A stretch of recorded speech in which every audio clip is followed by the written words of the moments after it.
una parte, obviamente, el gran porcentaje de la sangre es plasma y glóbulos rojos, ¿sí? Cuando yo les hablo de hematocrito, ¿a qué me estoy refiriendo básicamente? Los glóbulos rojos, Al porcentaje de sedimentación de los glóbulos. Digamos, si yo les digo el hematocrito es 40%, ¿qué quiere decir eso? ¿No? ¿Qué quiere decir? Que el 100% de la sangre, el 40% son glóbulos rojos, ¿sí? Entonces, lo que vamos a ver, ustedes saben que obviamente los elementos formes de la sangre básicamente son las plaquetas, los linfocitos, los eritrocitos. Ahora lo que vamos a hablar indirectamente es directamente los eritrocitos e indirectamente obviamente la función plaquetaria. La parte de leucocitos lo vamos a ver en la primera semana de la tercera fase, ¿sí? ¿Por qué son importantes los eritrocitos? Obviamente porque transportan oxígeno, ¿sí? Y obviamente el principal componente, si ustedes ven una tía como tal, la mayor cantidad, la mayor porcentaje de su contenido es hemoglobina, ¿sí? Entonces, ¿qué tenemos que ver cuando vemos un eritrocito? Obviamente tenemos que ver cuántos eritrocitos tengo, ¿sí? Si tengo muchos o tengo pocos. ¿Qué vamos a ver? La concentración de hemoglobina, ¿sí? Ver si esos eritrocitos que tengo tienen determinada cantidad de hemoglobina o tienen más o tienen menos, ¿sí? ¿Qué más puedo ver? El tamaño, ¿sí? Si están pequeños, si están grandes, el contenido de las mismas y obviamente identificar obviamente qué grupo de sangre tiene. ¿Cómo determino el grupo de sangre? Básicamente por proteínas que se encuentran en la membrana a las cuales yo les voy a exponer a distintos anticuerpos, ¿sí? Entonces, ¿qué vamos a hacer primero? Es el conteo, ¿sí? Para el conteo vamos a utilizar unas láminas especiales que se llaman las cámaras de Neubauer, ¿ya? ¿Qué son esas cámaras de Neubauer? Básicamente son unas láminas gruesas especiales que se utilizan para contar células, ¿sí? No solamente glóbulos rojos, sino también glóbulos blancos, plaquetas, etc., ¿sí? Cuando ustedes vean la cámara de Neubauer, se van a ver que tiene esta forma, ¿sí? En el centro de la cámara tiene este diagrama de 3×3, ¿sí? 3 cuadrados aquí, 3 cuadrados acá, y con un cuadrado central que tiene bastantes cuadrículas, ¿sí? Entonces, ¿qué se hace básicamente? Entonces, vamos a hacer primero una dilución de los glóbulos rojos, ¿sí? Ahorita como dice la guía, también lo vamos a ver. Vamos a colocar obviamente esa dilución y eventualmente lo que yo voy a ver es contar de este cuadrado central los 4 cuadrados de las esquinas y el cuadrado central, ¿sí? ¿Qué voy a contar? Cuántos hematíes veo en dichos cuadrados y ese valor lo voy a anotar. ¿Por qué? Porque la sumatoria de estos 5 cuadrados voy a tener que multiplicarlo por 50 y por 200 eventualmente, aunque es lo mismo que decir por 10.000, ¿sí? ¿Para qué? Para que me salga el valor de mis hematíes en millones, ¿sí? Entonces acá tenemos solamente cuáles son los valores, ¿no? En ustedes más o menos están entre 4.5 a 6.5 millones y en mujeres tienen un poco menos, ¿no? De 4 a 5.5, 5.6 millones, ¿sí? Entonces vamos a usar esta cámara, ustedes van a hacer el conteo de glóbulos rojos, vamos a multiplicar y van a ver pues, si están sus hematíes bien, están altos, están bajos, ¿sí? En el hematocrito igual vamos a usar unos capilares, ya hemos dicho que el hematocrito básicamente qué porcentaje de la sangre corresponde a glóbulos rojos. Vamos a usar estos capilares, se van a centrifugar los capilares y esto me va a ayudar a determinar cuánto es mi hematocrito, ¿sí?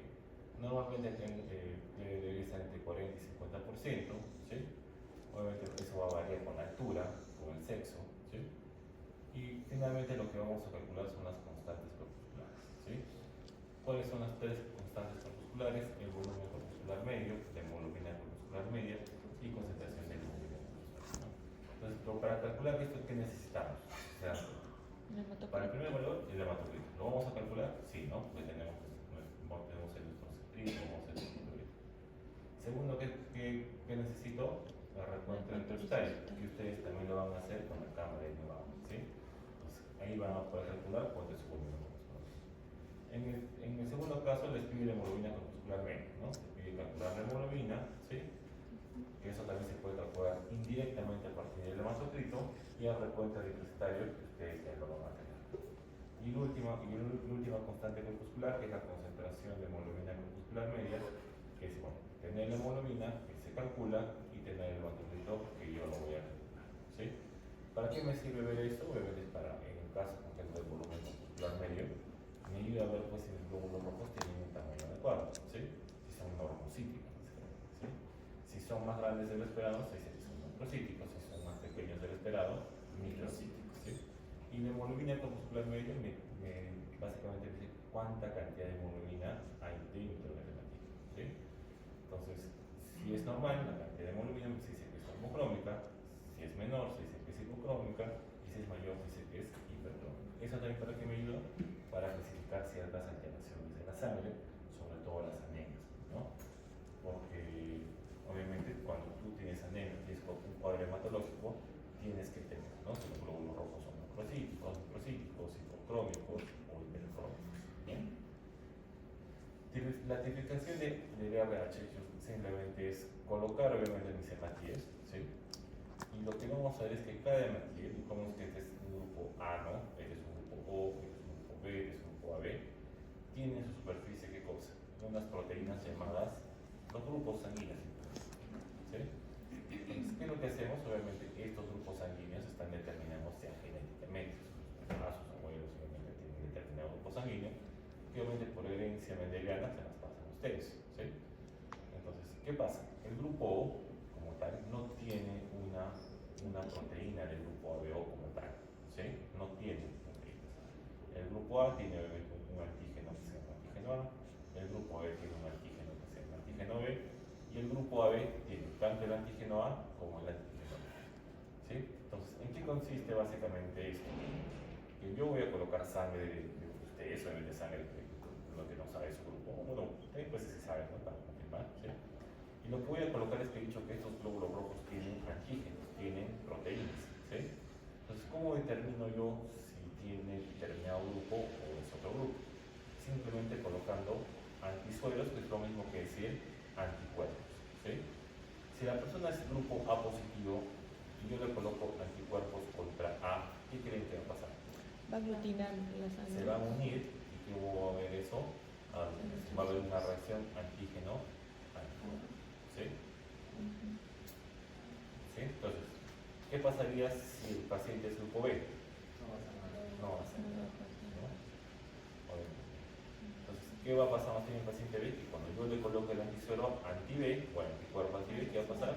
Va a haber Aglutinaciones de si fuera el grupo AB, ambos va a aglutinar tanto aglutinan. para la ¿qué particularidad tiene el otro? Que nunca aglutinen. Nunca. ¿Por qué? Porque no tiene esos Anticuerpos. antígenos de superficie. No va a reaccionar con nada, ¿no? Me va a quedar sin nada, ¿sí? O sea, el aspecto en las corrientes y lo cuando se hace el diagnóstico de hemoglobina, aparece así tipo ese aspecto cuando No, este es para grupos sanguíneos. Este no es para hemoglobina. Este es grupo sanguíneo. ¿Ya? Y para el grupo. pero grupos sanguíneos que son o puede una gotita en tu sangre. No, el grupo sanguíneo, la hemoglobina se hace o por hematocrito, que es lo que vamos a hacer nosotros ahorita, sacando sangre de un capilar y centrifugando, o se hace con una máquina que tú te pones una gota de sangre y la máquina queda todo. No se echa reactivo. ¿Ya? Y para el anti-RH, ¿qué es el RH? Básicamente. Positivo. Correcto. ¿Qué es eso básicamente? Una proteína. ¿Sí? ¿Cómo se llama esa proteína? D.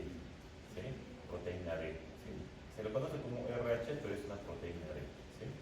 Entonces, si estos glóbulos rojos tienen, aparte de eso, tienen la proteína D, ¿qué van a hacer? Cuando yo le coloque un anticuerpo anti-RH, o que es lo mismo decir anti-D, ¿qué va a pasar? Va a aglutinar por Va a haber positivo. aglutinas. Y si tiene antígeno D, ¿qué quiere decir? Que esa persona es grupo RH Positivo. Si no tuviera el antígeno de la proteína D, no va a haber aglutinación y yo asumo que esa persona es, bueno, que es RH negativo. ¿Sí? Entonces, primero hago mis antisueros, anti-A y anti-B, y determino, ¿será A, será B o será O de repente, ¿no? Y después, ¿qué hago? Coloco el anti-RH, que es lo mismo que el anti-D, ¿sí? Si aglutina, digo que es RH positivo, si no aglutina, RH negativo, ¿no? A negativo, B negativo, O negativo, lo que sea que me haya salido en las primeras, ¿sí? Entonces, antígeno D lo que dice, ¿no? Presencia de RH positivo y su ausencia me dice que es RH negativo. Nosotros normalmente, acá en el Perú, ¿cuál es el grupo de sangre más O frecuentes. positivo. O positivo directo, ¿no? Es más abundante, 70%, 80%. En cuanto a la hemostasia, que no también parte de la clase, lo que evaluamos básicamente son los fenómenos hemostáticos, ¿sí? Fenómenos hemostáticos, por ejemplo, que reproducen obviamente para proteger la pérdida de sangre, ¿no? Nosotros conocemos una herida, tenemos una lesión, no podemos perder sangre, como ustedes saben ya mismo, cardiovascular, porque si perdemos mucha sangre se nos van a generar varios dolores, ¿sí? Va a haber hipotensión, va a haber disminución de la perfusión, isquemia, eventualmente pues vamos a ver, ¿sí? ¿Cuántas fases tiene la hemostasia como tal? 3. ¿Cuántas fases? 3. Tres fases bien reconocibles, ¿sí? Uno es el vasoespasmo, otra es la coagulación, que obviamente comprende la hemostasia primaria y la hemostasia secundaria, tiene dos fases, ¿sí? Y tercera es la fibrinolisis, que es básicamente ya pues, la degradación del cobre. ¿Qué es el vasoespasmo? Simplemente cuando ustedes dañan un vaso sanguíneo o la liberación de ciertos mediadores bioquímicos, ¿sí? ¿Qué va a pasar con esos vasos sanguíneos? ¿Se dilatan o se contraen? Vasoespasmo, ¿qué les dice? Se contraen, ¿sí? ¿Por qué? Porque si se dilata el vaso que está sangrando, vas a perder más sangre. Entonces, la idea no es que pierdas sangre, más bien que cierres el caño, ¿no? Que cierres el vaso. Vasoespasmo, y esos vasos automáticamente se produce vasoconstricción para disminuir el flujo sanguíneo y la pérdida de sangre, ¿sí?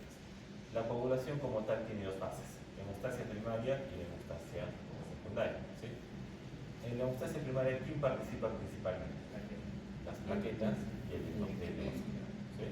Las plaquetas, obviamente, cuando ven que hay un vaso que se ha dañado, obviamente por una herida, por una lesión, lo que va a hacer es que el endotelio también va a exponer ciertas proteínas y va a permitir la adhesión plaquetal, ¿sí? Estas plaquetas se activan, secretan ciertos componentes, llaman más plaquetas, por decirlo así, y se van a agregar, obviamente, para producir un factor, ¿sí? Básicamente, este es un coágulo primario, ¿sí? Es inestable, se llama un trombo blanco. Básicamente este coágulo es lo primero que se forma, pero tiene un problema este coágulo. ¿Cuál es el problema de esto? Que con el tiempo se puede salir, ¿sí? Entonces este coágulo, ¿qué tengo que pasar? Tengo que estabilizarlo, ¿sí? Y para estabilizarlo, donde entra a funcionar básicamente la hemostasia secundaria, ¿sí? ¿Y quién participa en la hemostasia secundaria? La cascada de la coagulación. Todos los factores de coagulación que yo tengo, básicamente tanto por la vía intrínseca o extrínseca, se van a activar para producir finalmente fibrina, ¿sí? ¿Y eso qué va a hacer? Que mi coágulo ya se vuelva un coágulo estable como tal, ¿sí? O un coágulo amarillo o de fibrina, ¿sí? ¿Qué tiempos acá de coagulación son importantes? Por ejemplo, para mí la vía extrínseca o la vía intrínseca, tenemos tiempos como VNR, tiempo con trombina, tiempo con tromoplastina, pruebas que se hacen en los laboratorios, ¿sí? En los laboratorios básicamente se hacen estas pruebas y se determina qué cosa, la viabilidad y la funcionalidad de mi cascada de coagulación. En la tercera fase de la hemostasia es la fibrinolisis, que solamente una vez que ya se ha recuperado el daño muscular, el endotelio se ha recuperado, tengo que degradar ese coágulo, ¿sí? Y básicamente acá participa la plasmina, ¿sí? Que lo que hace es básicamente degradar las fibras de fibrina y obviamente el coágulo se va a deshacer, ¿sí? Cuando vamos a con ese coágulo que sí, ¿sí? Entonces, lo que dijimos hace un rato, obviamente la cascada de la coagulación tiene varias fases, ¿no? La fase termoplástica, la fase inicial, ¿sí? La vía común, acá en la fase termoplástica tenemos la vía indirecta y la vía directa, la vía común que dura unos pocos segundos, y obviamente también la conversión de fibrina en fibrina. ¿Qué hace que mi coágulo que hemos hecho acá se vuelva estable? Pase a ser un coágulo estable a que se convierta en un coágulo estable. La fibrina, ¿sí? Toda la cascada de la coagulación, ¿para qué sirve? Ustedes se dan cuenta que tanto en la vía intrínseca como en la vía extrínseca están todos los factores de coagulación que ustedes conocen, ¿sí? Están por aquí y por acá. Pues, ¿qué es lo que quiero conseguir al final de toda esta cascada de coagulación? La conversión de qué cosa? De fibrinógeno en fibrina. Todo esto existe para yo conseguir fibrina. ¿Por qué quiero esto? Básicamente, que la fibrina lo que hace es unirse a estas plaquetas que están acá, que hemos dicho, que están formando el primer coágulo primario, y al unirse entre las plaquetas actúa como qué cosa. como si fuera cemento y las plaquetas fueran ladrillos, ¿sí? Pues ese coágulo lo vuelve estable y ese coágulo ya no se va a salir, ya no se va a degradar tan fácilmente, ¿sí? Entonces, yo lo que quiero es, con toda mi cascada de coagulación, es convertir el fibrinógeno en fibrina, ¿sí? ¿Cómo medimos, o obviamente en el laboratorio, cómo podríamos medir o qué podemos medir básicamente acá en el laboratorio, ¿no? Básicamente unas pruebas, primero el tiempo de coagulación o el tiempo de sangría, ¿ya? Como el método de Luke, que básicamente el óvulo rojo, que lo limpiamos con alcohol, vamos a hacer una punción como una lanceta, ¿sí? De los 2-3 milímetros de profundidad, y ni bien hemos hecho la punción, vamos a cronometrar cuánto tiempo sangra eso, ¿sí? Pues cada cierto tiempo voy a ir limpiando, ¿sí? Voy a ir limpiando la oreja para ver obviamente cuánto tiempo sangra esa oreja, ¿sí? ¿Cuándo debe ser lo normal? 1 minuto, 3.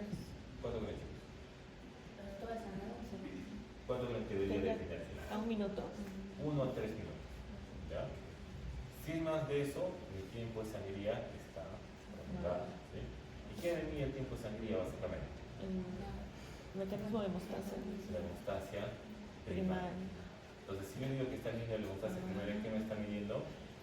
La función de las plaquetas y el peso, ¿sí? Entonces, quiere ver si hay una buena agregación, activación y adhesión plaquetaria, ¿sí? Y la segunda prueba es el tiempo de coagulación, ¿sí? Que es con el método de Lee. Vamos a sacar un tubo de sangre, obviamente el tubo de sangre sin coagulante, ¿no? Vamos a colocar sangre, lo vamos a colocar a 37 grados aproximadamente, y ¿qué vamos a ver? ¿Cuánto tiempo demora qué cosa? Esa sangre que está en líquido, formándose qué cosa, envolverse en un coágulo, ¿sí? Igual, cada 30 segundos volviendo a se forma el coágulo, no se forma el coágulo, ¿sí? ¿Qué mido con el tiempo de coagulación? Ya por lógica, ¿qué creen que esté midiendo? ¿Qué pasa? Primaria, ¿La secundaria? estoy midiendo la hemostasia secundaria, porque para que haya un coágulo estable, que hemos dicho que tiene que Fibrina. haber Fibrina. fibrina. Y si hay fibrina, tiene que haber factores de Coagulación. entonces, para el tiempo de coagulación estoy midiendo básicamente mi hemostasia secundaria, ¿sí? Entonces, lo normal es de 3 a 10 minutos, si es más de 10, digo que probablemente mi tiempo de coagulación está prolongado. ¿Qué sospecharían si está prolongado mi tiempo de coagulación? ¿Pensarían en algo?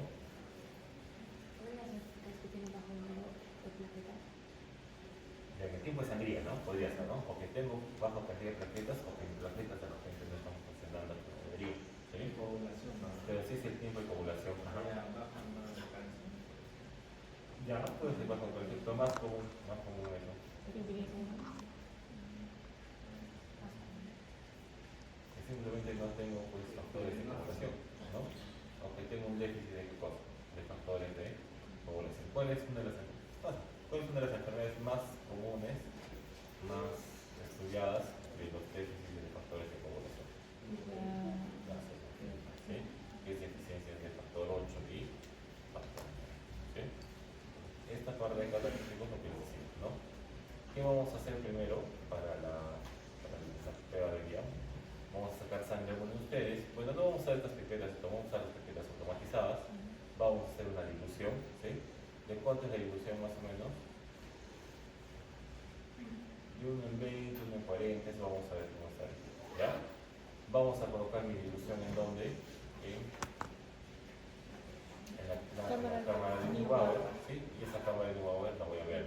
Entonces, decir, la cámara de Neubauer se ve así la cámara que tenemos acá. Son 9 cuadrados de 3 por 3.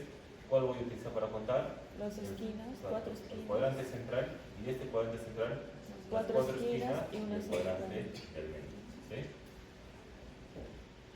Entonces, en ese diagrama, ¿cuáles contaría? Los que están en rosadito, ¿no? Este y este. Se les va a quedar así, ¿no? Entonces, obviamente van a contar todos los cuadrados. ¿Qué van a hacer con ese número? Multiplicarlo por 200, multiplicarlo por 5, ¿ya? Que es lo que vimos hace un rato. Que es lo mismo que decir qué cosa, multiplicarlo por 10 menos, ¿sí? Entonces, el número, por ejemplo, en mis 5 cuadrados que he mencionado, no sé, he contado 350, lo multiplico por 10.000, ¿cuánto me va a salir? Más o menos la cantidad, ¿sí? ¿Bien? Claro, ustedes van a contar. ¿Ya? Tienen que contar cuántos tienen en los 5 cuadraditos. Ah, y ¿Ya? los 5 se lo ponen. Claro, en los 5 Ay, debe haber bastante. cuadraditos. ¿Ya? Y ya con eso obviamente tienen su control. ¿Por qué necesitamos el control de hipertensión? Porque tienen que saber si está bajo, si está normal. Y también para qué les sirve eso, para sus volúmenes corpusculares, para sus bordes. ¿Ya? Y para el hematocrito, ¿qué vamos a hacer? Centrifugar Bueno, vamos a sacar sangre. ¿Dónde vamos a poner esa sangre? en el capilar. En estos capilares. ¿Sí? Y en estos capilares lo vamos a colocar en la centrífuga. ¿Y cómo van a salir? Van a salir así por los capilares, ¿no? Que se han precipitado los glóbulos rojos. Yo lo que voy a hacer es medir, obviamente, en qué nivel se encuentra el sedimento de los glóbulos rojos. ¿Sí? Acá, ¿cuánto sería básicamente su hematocrito? 50. 50. El de acá, 45. 54, básicamente. ¿No? ¿Para qué también necesito este origen? Para calcular mi Los volúmenes. volúmenes corpusculares. ¿Sí? ¿Cómo calculo la hemoglobina? Porque no vamos a hacer hemoglobina. No tenemos que. ¿No tenemos eso?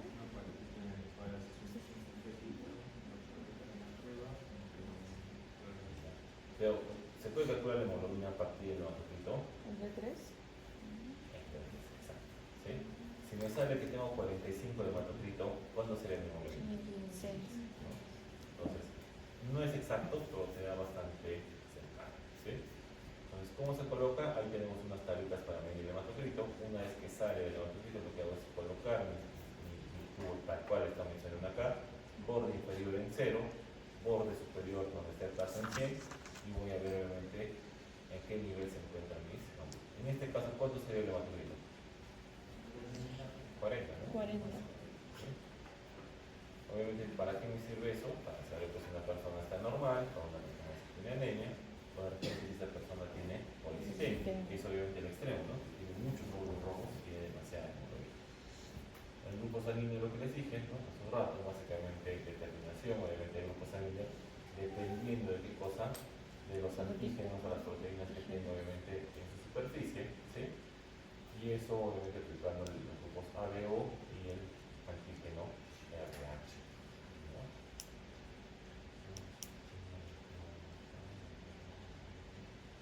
Pero no también lo veo.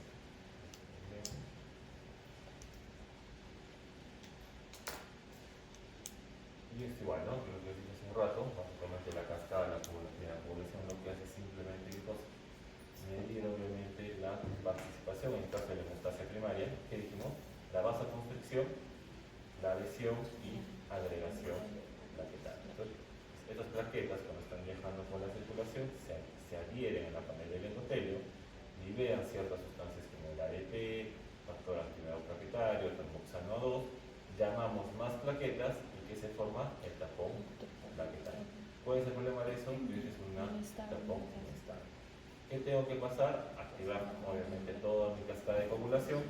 ¿Cuál es uno de los principales activadores de la cascada de coagulación? El factor tisular. ¿En respuesta a qué cosa? Al daño endotelial. ¿Sí? Este factor tisular activa obviamente mi cascada de la coagulación. Y yo dije, ¿qué quería conseguir con la cascada de coagulación? La fibrina. La fibrina viene, este tapón plaquetario que yo tenía, se va a unir con las plaquetas, yo sé que las plaquetas son mucho más fuertes y ya con este coágulo básicamente, ¿no? Y esto es lo que vamos a hacer. Ya chicos, entonces aquí vamos a sacar la sangre a uno,